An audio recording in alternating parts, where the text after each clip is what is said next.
تشکر زیاد براستی در هوای همین ترانه هوا و هوسی نوروز کردیم، هوا و هوسی همین جشن اجدادی کردیم و حالا در آستانه جشن نوروز قرار داریم و از همینجا علاقه طبیعی دانه رو احساس کردیم. تشکر میگویم برای شما و دوستان عزتمند. این برنامه خاطره هاست و همین ترانه رو که نوروز نوین عنوان می شود از جانب انسامبل چمن فیلارمونیای دولتی تاجیکستان به نام اکاشریف جورایف اجرا شد و اگر به تاریخ همین انسامبل نظر افکنیم، واقعا هم این انسامبل که فعلا چمن عنوان می شود در گذشته یک انسامبل خیلی معروف بود، یک انسامبل خیلی مشهور بود و واقعا هم ستاره های سرشناسی مملکت در همین انسامبل به کمال رسیدن، معروف شدن، محبوبیت پیدا کردن و تصمیم گرفتیم که اطراف تاریخ همین انسامبل حرف بزنیم، اطراف همون ترانه هایی که سروده شدن در دوره های کنونی و باز هم چند ترانه‌ای که در زمان کنونی از جانب آوازخوان ها، از جانب بانوان همین انسامبل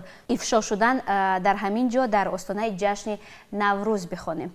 درود دوستان عزتمند، من هستم همراه شما زرین رحیمی با همراهی بانوان انسامبل چمن فیلارمونیای دولتی تاجیکستان. تشکر برای اجرای ترانه. سلامت باشید. نوروز برای هر یک شما تبریک و تهنیت میگویم. بگذار که همین نوروز با مثل نوروزهای قبلی باشد، خوش و خوب و خاطرمان. البته. و گمان میکنم که خیلی سرکار هستید. البته. حالا که نوروز است برنامه‌های جشنی آماده کردید؟ البته حاضر که اولا همه مخلصان را با فرورسی نوروز عالم افروز تبریک میگوییم. ما که ایجادکار هستیم، صنعتکاران همیشه در تردد سرودهای نو، در تردد برنامه‌های نو هستیم. ما هم انسامبل چمن یک برنامه نوروزی تیار کردیم که همین روزهای نوروز در ناحیه‌ها، در شهر پیشکش مخلصان میگردانیم. و اصلا بگیریم هر یک جشن، هر یک عید رو، اصلا هنرمندان، نفرانی که در بخش فرهنگی کار میکنند سرکار هستند، اما یک سرکاری هست که فرح میبخشد، زیرا که به مردم خوشحالی میدهیم. و در ابتدای برنامه گفتیم که واقعا هم انسامبل چمن یکی از انسامبل های هست که بگویم که از اولین انسامبل هایی که در نزد فیلارمونی دولتی تاجیکستان تأسیس یافت، یک انسامبل که علاقه اسمش در صحیفه های تاریخ ثبت شده است، یک انسامبل که واقعا هم هنرمندان معروفی را برای مردم معرفی کرد.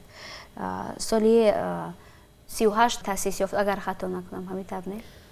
بله، ما نسل سیوم انسامبل گوییم خطا نمیکنیم، برای اون که دو نسل از ما پیشتر بودن.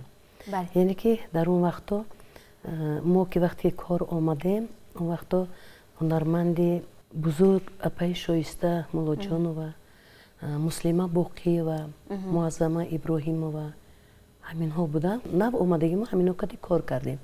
ولیکن در این انسامبل که وقتی که سال 1938 تأسیس یافت در فیلارمونی دولتی تاجیکستان، انسامبل بانوانی ربابی بود اون وقت. ما هم از همون زبانی استادان بزرگ شنیدگی هستیم.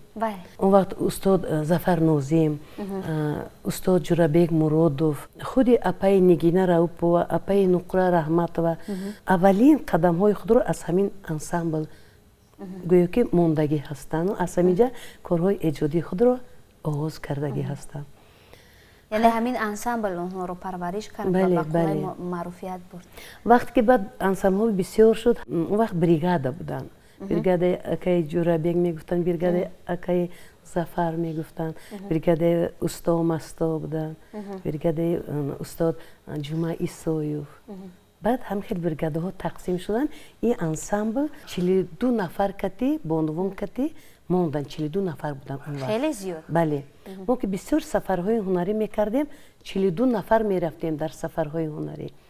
خیلی باز کمتر شده، در 30 نفر مانده. و در همان دوره طبیعی است که سفرهای هنری افضلیت همین بود که خیلی زیاد بود و برنامه‌های هنری که میکردید تمامی همون برنامه رو بانوان اجرا میکردن. هم نوازنده ها از حساب بانوان بود و هم آوازخوان ها از حساب بانوان بود. بیاید یک کمی از همون سفرها یاد بیاریم. در کجاها بودید؟ سفرهای هنری بسیار داشتیم. بسیارتر ما سیوزنی گاسترول میگفتیم. اون وقت خارجه بسیار بودیم.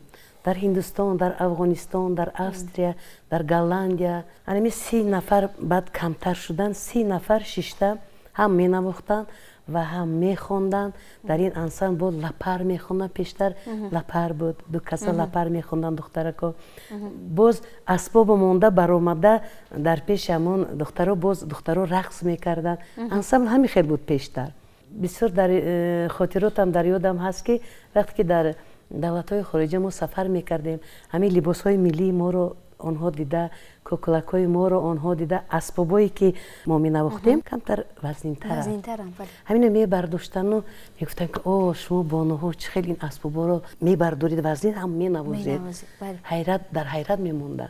در همون دوره ها همه آوازخوان ها نوازندگی هم میکردن. نوازنده این اسباب موسیقی بودن. کدام ترانه هایی که شلاگر شدن شما در خاطرتان هست؟ زیرا یکی از همون نسل های هستید، گفتید نسل سیوم هستید، اگر خطا نکنم بعد سال های 80. بله.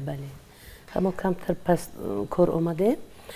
در اون وقتا سرود خوشان زمان به حد یک سرود زیبا، به حد این یک آوازهای پرقوت که میخوندن که بسیار یک سرود اوج کلان داشته، یا اینکه سرود سلسله‌مو.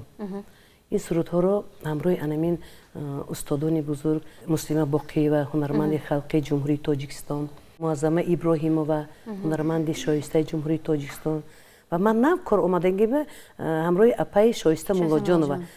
در همین تالار ما дар консерт хондагӣ будем. ва бояд бигӯем ки ҳамин толор дар гузашта толори филармония давад бале бале ҳамин толор аввалин сурудҳоро мо дар ҳамин ҷо дар консерт иҷро кардагӣ ҳастем. ва гумон мекунам ки ҳангоме ки ба ҳамин студия ворид шудед ҳамон давраҳоро ба хотир овардед. Давраҳое ки як ҷои нишасти шумо буд, ҷои кори шумо буд. Албатта инҷа як пурфайзу пурбаракат ҷо ҳаст. шумо бам барори кор. Ташаккури зиёд мегӯем бар шумо. Ва воқеан ҳам гуфтед ки баъди солҳои 80 шумо омадед ҳамон давраҳое ки яке аз ҳунармандоне ки дорои садои марғуладор буд, як садое ки таърихи садояш аз Тоҷикистон гузашта буд ва ин Шоиста Муллоҷонова аст. Мехоҳем атрофи корҳоятон бо Шоиста Муллоҷонова ҳарф бизанед, вале қабл аз ин таронаи дигаратонро мехоҳем пешниҳод бикунем, баъдан суҳбатро идома диҳем. кадом таронаро пешниҳод мекунед? ҳоло суруди навбатӣ дар васфи Тоҷикистони азизамон бо ҳамроҳи ансамбл. марҳамат.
воқеан ҳам хуша ба ҳоламон ки ватане дорем ки исмаш Тоҷикистон аст. дӯстони иззатманд, хотиррасон мекунем ки ин барномаи хотираҳост ва мо имрӯз қарор гирифтем ки атрофи ҳамон таронаҳо, атрофи ҳамон ҳунармандон, атрофи солҳои пурсамари ҳамин ансамбл ҳарф бизанем ва албатта таронаҳоеро дар ҳамин ҷо бо ҳамроҳии бонувон бихонем ки дар замони феълӣ сароида шуданд ва таронаҳои хеле зебо ҳам ҳастанд.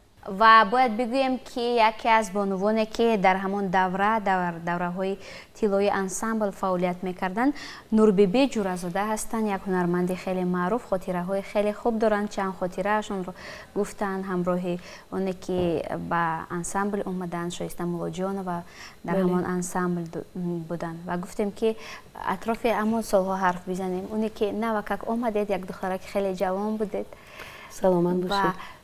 бо ҳамроҳии яке аз ҳунармандоне кор кардед ки воқеан ҳам исмаш бигӯем ки дар дунё маъруф буд. вақти мо ба кор омадем, он вақт апаи Шоиста Муллоҷонова кор мекарданд. ҳамроҳи он кас мо ҳамагӣ 1 сол кор кардем ва баъд аз он кас ба нафақа рафтанд. баъд Муслима Боқиева, Муаззама Иброҳимова, Робия Ҳоҷи Мамадова, бо инҳо кор кардем. беҳа занҳои меҳрубон, ҳалим буданд. дар ансамбл чӣ сурудҳое ки мехондем ё ки онҳо ки сурудҳои якахониам мекарданд, ҳамин духтароке ҷавон омада будем, мо ба аз ҳамон сурудҳои худшон боз ёд медоданд. онҳо ки ба нафақа рафтанд бо чихел ки гуфтам насли сеюм мо мондем, мо то ҳозира кор кардестем. агар и хел гирем мо ҳамо мо бояд ҳозир асбоб гирем, асбоб навозем. яке камтар ҳамин замона кати бошад. хай мана бо инҷа ба додаракҳои азиз аз консерватория, аз донишгоҳи ҳунарҳои зебо омадагӣ ҳастанд, ҳамроҳи мо кор карда истоданд, мо овозхонӣ карда истодем. бале, дар шаклу шеваи нава аллакай ансамбли чаман фаъолияташро идома дода истодааст, мардонам ба ансамбл ҷалб шуда истоданд. бале, як равиши нави фаъолият ва воқеан ҳам мардумам одат карданд ки бонувони ансамблро бо ҳамон асбобҳои мусиқӣ бубинанд ва пайваста мо мебинем ки ҳунармандони навам омада истоданд, садоҳои хеле хубам доранд, таронаҳои ҷолибро ҳанӯзам пешниҳод мекунанд. яъне ансамбл токунун ҳаст. ҳамон ансамбле ки бо бонувони рубобнавоз маъруф буд, ҳамон ансамбл побарҷост, фақат ҳамин ки чаман унвон мешавад. ва яке аз навозандаҳое ки дар ҳамон солҳо мо дар наворҳои телевизионӣ мебинем, дар ҳамин ҷо дӯстони иззатманд нишастанд, Саломат Ғафурова ва ҳамон тавре ки гуфтем бо ҳамон ҳунармандоне ки хеле маъруфият доштанд ҳамроҳ бо ҳам кор карданд ва таронаҳое ки ба қавли шлягер шуданд, кӯшишу талошҳои ҳамин бонувон пешниҳоди мо шумо шуданд ва ҳамин таронаҳо воқеан ҳам дар саҳифаҳои таърих бо ҳарфҳои зарин нақш баст, сабт шуд ва мо баргашта ҳамин таронаҳоро дӯст медорем ки бишнавем. чун дар мавриди ҳунармандон гуфтем, дар мавриди таронаҳо гуфтем ки воқеан ҳам дар ҳамон солҳо сароида шуданд, дар солҳои 70-ум 80-ум намешавад ки ҳамин таронаҳоро ба хотир наовард, намешавад ки бозхонӣ накард. як лаҳза хоҳиш мекунем ки аз ҳамон таронаҳое ки маъруф буданд якеашро бозхонӣ кунем. таронаҳо ки хеле зиёд буданд, суруди хушонзамон, суруди силсиламо, ин таронаҳоро беҳад боз овозхонҳои мо боз ҳам дар як сатҳи баланд иҷро карданд. ҳамон вақто дар ансамбл мо иҷро мекардем. ё ин ки суруди мавригӣ. мо ҳамон вақто бисёртар ки ба сафарҳои ҳунарӣ мерафтем дар тамоми ноҳияҳо, дар тамоми шаҳрҳои Русия, мувофиқи ҳамон ноҳия мо суруд тайёр мекардем. мо бисёртар дар Тошканд, Самарқанд, Бухоро мерафтем ва манами сурудҳои мавригӣ ё ин ки сурудҳои узбекӣ тайёр мекардем. анами суруди як мавригӣ мо хондагӣ ҳастем, ин солҳои 90 буд. баъд аз ки ансамбли бонувон хеле дар як сатҳи баланд иҷро карданд, баъд аз он боз бисёр овозхонҳои ҷавон инро иҷро карданд. ҳамин сурудаи як қисматашро ман барои шумо мехонам. در بیابان ناله کردم خرمنی گل در گریفت، در بیابان ناله کردم خرمنی گل در گریفت. حیف روی بی غبارم چنگ و خاکستر گریفت، حیف روی بی غبارم چنگ و خاکستر گریفت. از تگی باران گذشتم نعلی کفشت یافتم، از تگی باران گذشتم نعلی کفشت یافتم. از برای نعلی کفشت شیشه صندوق ساختم، از برای نعلی کفشت شیشه صندوق ساختم. شیشه صندوق جان تصدق خانه مهمان آمده، شیشه صندوق جان تصدق خانه مهمان آمده.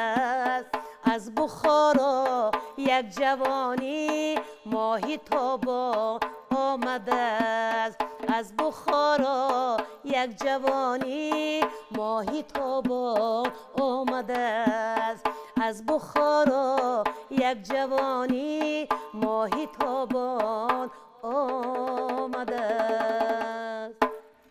تشکر زیاد. زیباگی ترانه رو ببینید، گویا که همان ناز و اشوه بانوان رو نشان میدهد. گویا که ترانه صرف زنانه است، ترانه که مخصوص برای بانوان است، خاراکتر بانوان رو نشان میدهد.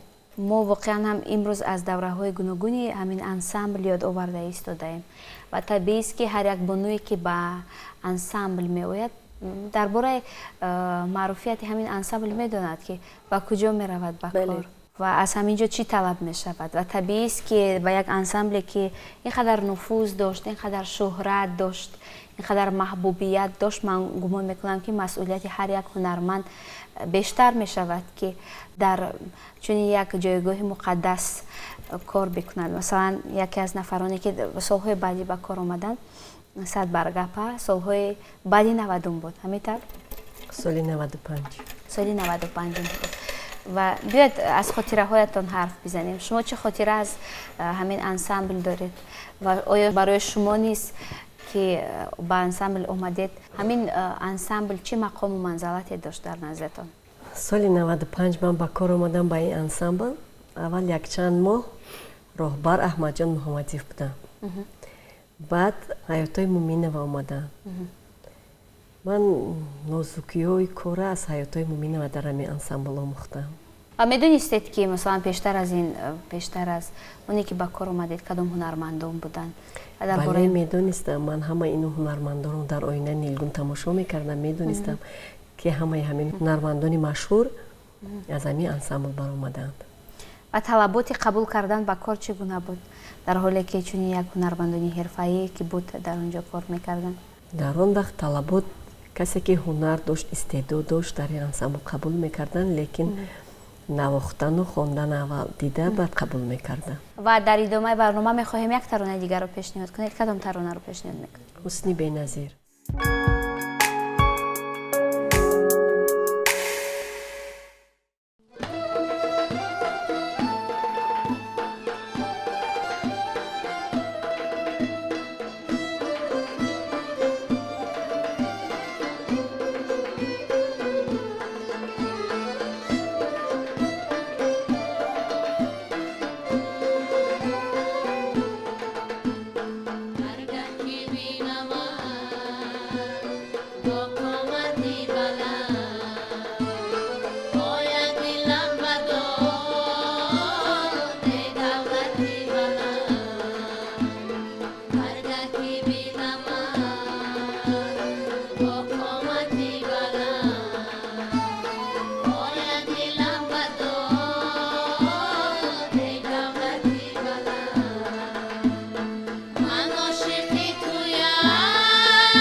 тамошобинони азиз, ёдрас мекунем ки ин барномаи хотираҳост ва имрӯзи барномаамонро бахшидем ба ансамбли бонувони рубобнавоз ки феълан унвон мешавад ансамбли чаман дар назди филармонияи давлатии Тоҷикистон ва айни ҳол таронае ки пешниҳод шуд, таронаи Ҳусни Беназир, ин моли солҳои охири ансамбл аст. Ҳамин тарона низ барои мардум ошно аст, зеро ки мо дар давраи ҳозир худи мо ҳамин таронаро дар барномаҳои консертӣ зиёд дидем, шунидем ва тариқи телевизион низ хеле зиёд пахш шудааст. биё дар бораи ҳамин тарона ҳарф бизанем. ин тарона Ҳусни Беназир ном дорад, ба оҳанги ҳунарманди халқӣ хосияти зарафшонӣ, ба қалами устод Лоиқ Шералӣ. ин ҳамин як 3-4 соли охир мо инро тайёр кардем, чанд бор пешкаши мухлисон гардондем. агар ин хел гирем, дар репертуари ансамбл сурудҳо хеле зиёданд, барои он ки мо аз ҳамин аввал мо бисёртар ҳамин хел сурудҳоро ҳамагӣ мехондем, на он қадар сурудҳои яккагӣ мехондем. розе духтаракҳои ҷавонам бисёр шудагӣ ҳастанд, ҳар сурудҳои якка мехонанд. боз ҳамон пештаро сурудҳои ҳозир мо ҳамро боз аз нав кор карда истодем. бале, зеро ки баъзен таронаҳое ҳастанд ки характери кӯҳнашавӣ надоранд. бале, дӯст медорем ки ҳамон таронаҳо такрор ба такрор бишнавем. таронаҳое дорем ки умрашон 100-ро гузашта. ҳамин устод Зафарнозӣ мегуфтанд ки ҳеҷ гоҳ суруд кӯҳнагӣ надорад. суруди хуб ҳеҷ гоҳ кӯҳнагӣ надорад. агар мумкин ки ҳамон сурудҳои пештара бо камтар замонавӣ карда хонданд, бозам зеботар шуд. ҳозир ҷавонон бисёр аз ҳамон сурудҳои пештараи замонавӣ карда хонда истоданд. ва ман мехоҳам ки бозам ба ҳамон давраҳо баргардем, бо ҳамон давраҳое ки бонувони хеле зебо дар саҳна бо асбобҳои мусиқӣ хеле зебо таронахонӣ мекарданд. ва худи шумо аз ҳамон устодон чӣ омӯхтед, чӣ гирифтед ҳангоме ки ба ҳамроҳи бонувон тарона мехонед? зиёд ҳамон лаҳзаҳоро ба хотир меоред? албатта бо ин ҳунармандои бузург кор кардан ҳам осон нест ҳар як касба. ман фахр мекунам, ман бо ин устодони бузург кор кардам. бо устод Ҷурабек Муродов, бо устод Зафар Нозимов, Муаззама Иброҳимова, чӣ ки ман дар боло гуфтам, Муслима Боқӣ, аз инҳо мо бисёр чиз гирифтем. ё ки мана бо апаи Тухтахон Иброҳимова дар ҳамин ансамбл кор кардагӣ ҳастам. мо медонистем ки пештар дар ҳамин ансамбл кор кардагӣ ҳастам ва баъд аз он ба кумитаи радио дар ансамбли Шашмақом рафтагӣ ҳастам. чӣ хел ки пештар кор кардагӣ буда, боз ҳамон сурудҳои ҳамонҳоям мо хондем. вақте ки апаи Тухтахон суруди ҷонам ту биё ба ман тақдим кардан, ман рафтам чанд сурудашонро гирифтам, ин сурудҳоро мо хондем, пешкаши мухлисон гардондем аз ҳамин устодони бузург ки дар ҳамин ансамбл кор кардагӣ буда. ва воқеан ҳам аҷаб сурудҳое буданд. ва хуш ба ҳолатон ки ҳамин гуна як хотираҳои хеле зебо доред аз ҳамон давраҳо. ва хуш ба ҳолатон ки ҳамин гуна хотираҳоро ба наслҳои баъдӣ мегӯед. масалан барои мо хеле ҷолиб буд бубинед ки дар ҳамон давраҳо набудем, аммо чӣ гуна шуниданист, чӣ гуна гуворо аст ҳангоме ки аз ҳамон лаҳзаҳо ҳарф мезанем ва ҳангоме ки аз нуфузи ҳамон давраҳо ҳарф мезанем. ифтихорам мекунем. албатта мана имсол ансамбл 84 сола шуд. ин як таърихи калон аст. воқеан ҳам зеро дар гузашта бубинед ки чӣ гуна бонувонеро муваффақ накард, чӣ гуна бонувонеро ки ба саҳна наовард. як бонувоне ки хеле ноз буданд, кӯчак буданд, ҳамагӣ нав ба саҳна қадам мегузоштанд, ҳамагӣ нав аз нозукиҳои ҳамин ҳунар бархурдор мешуданд. чӣ гуна имкониятҳое фароҳам наовард ҳамин ансамбл, чӣ гуна нуфузе ки надод, аз ҳамон саҳна то ба дили мардум бурд ҳамон чеҳраҳоро, ҳамон таронаҳоро, ҳамон ҳунармандонро. ва бовар дорем ки ва садсолаҳои дигар ҳамин ансамбл фаъолият мекунад ва насли нав низ бозам ба воситаи ҳамин ансамбл роҳ ба сӯи саҳна мениҳад ва муваффақият ба даст меорад. ва ташаккур мегӯям барои шумо бонувони азиз ки дар остонаи ҷашни Наврӯз воқеан ҳам Наврӯз овардед барои мо. барои навозандагон ташаккур мегӯем ки таронаҳои зеборо иҷро кардед ва як лаҳзаи хотира аз давраҳои гузашта кардем, хотира аз ҳамон давраҳое ки бонувони хеле маъруфе буданд ба унвони бонувони рубобнавоз ки овозаҳояшон гуфтем ки ба куҷоҳое ки нарафт то ба само. و حالا که به انتهای برنامه امروزه نزدیک میشویم و حالا که گفتیم در آستانه جشن نوروز قرار داریم، بیاید یک ترانه دیگری نوروزی بخونیم و بعدا برنامه را جمع بست کنیم.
تماشاگران عزیز، برنامه خاطره ها را منظور شما گردانیدیم با همراهی بانوان انسمبل چمن فیلارمونیای دولتی تاجیکستان به نام یک شریف جورایف.